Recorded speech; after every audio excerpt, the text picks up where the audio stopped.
Thank you guys for tuning in to the first video of my breadfruit series.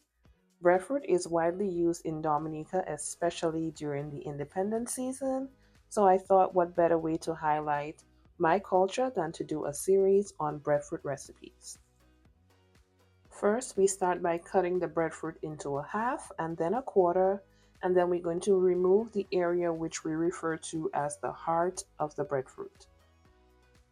Next, I add some salt to some water and I am going to steam the breadfruit. Now, you're not going to put too much water that it covers the breadfruit. We're going to give it a steam. Now, when steaming, I am placing some parchment paper to help with the process. Now, before I start cutting my breadfruit, I like to allow it to cool down just a little bit.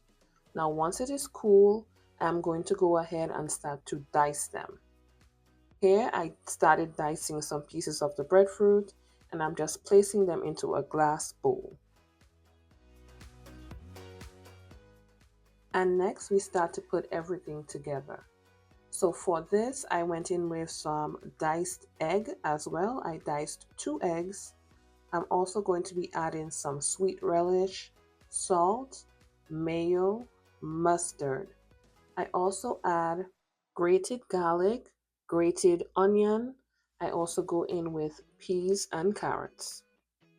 And finely chopped bell peppers. We then mix everything together, continuously tasting for salt or if anything else is needed. Thank you guys so much for watching, and if you enjoyed this video, don't forget to like, comment, subscribe, and share.